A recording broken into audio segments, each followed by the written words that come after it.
നമുക്കൊരു ഹാങ്ങിങ് വാൾ ഡെക്കർ ഉണ്ടാക്കിയാലോ? കഴിഞ്ഞ ദിവസം പിൻട്രസ്റ്റ് നോക്കിയപ്പോൾ കണ്ട ഒരു ഐഡിയ ആണ്. സംഭവം നേരിട്ട് കാണാൻ നല്ല ഭംഗിയാണ്. അതായത് ഈ വീഡിയോ കാണുന്നതിനേക്കാളും ഭംഗിയാണ്. അപ്പോൾ കയ്യിൽ ഇതുപോലെ തിൻ മെറ്റൽ വയർസ് ഉണ്ടെങ്കിൽ എടുക്കുക. അത് ഇതുപോലെ വളച്ച് വളച്ച് കുഞ്ഞു കുഞ്ഞു ബട്ടർഫ്ലൈസ് ഉണ്ടാക്കണം. കുറച്ചധികം ഉണ്ടാക്കിക്കോ.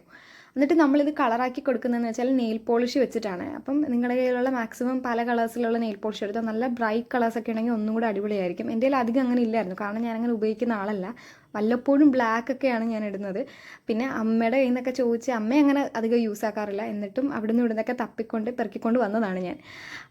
പിന്നെ കുറച്ച് ഗിൽറ്റേഴ്സൊക്കെ ഇതുപോലെ ആഡ് ചെയ്ത് കൊടുക്കുന്നുണ്ട്. ഗിൽറ്റർ ആഡ് ചെയ്യുമ്പോൾ ഈ വെയിലൊക്കെ തട്ടില്ലേ, അപ്പം നല്ല ഭംഗിയാണ് ഒന്നും കൂടി. ഇനിയിപ്പോൾ ഗിൽറ്റർ ഇല്ലെങ്കിലും കുഴപ്പമില്ല, അല്ലാതെയും ഭംഗി തന്നെയാണ്. എന്നിട്ടിത് നന്നായിട്ട് ഡ്രൈ ആവാനായിട്ട് വെക്കണേ. എന്നിട്ട് ഒരു ബാംബൂ സ്റ്റിക്കോ അല്ലെങ്കിൽ ചുള്ളിക്കമ്പോ ഈർക്കിലിയോ എന്തെങ്കിലും എടുക്കുക. എന്നിട്ട് ഈ കാണുന്ന പോലെ ഒരു ത്രെഡ് കെട്ടി കൊടുക്കണം. എന്നിട്ട് നമ്മുടെ ആ ബാംബൂ സ്റ്റിക്കും ബട്ടർഫ്ലൈസുമായിട്ട് അറ്റാച്ച് ചെയ്യണമല്ലോ. എന്നിട്ട് അതിന് വേണ്ടിയിട്ടൊരു കുറച്ച് തിൻ ത്രെഡ് എടുക്കണം. അതായത് സാധാ ത്രെഡായാലും എടുക്കാം. ഞാനിവിടെ എംബ്രോയിഡറിക്കൊക്കെ ഉപയോഗിക്കില്ല, ആ ഒരു ത്രെഡാണ് ഉപയോഗിക്കുന്നത്. എന്നിട്ട് ഇതുപോലെ അറ്റാച്ച് ചെയ്ത് കൊടുക്കുക. നല്ല ഭംഗിയാണ് കാണാൻ വേണ്ടിയിട്ട്. അപ്പോൾ ഒന്ന് ട്രൈ ചെയ്ത് നോക്കുക. അപ്പോൾ ഇഷ്ടപ്പെട്ടാൽ പറയണ്ടല്ലോ. എന്നാലും പറയാം, ലൈക്കും കമൻറ്റും സബ്സ്ക്രൈബും ചെയ്യണേ.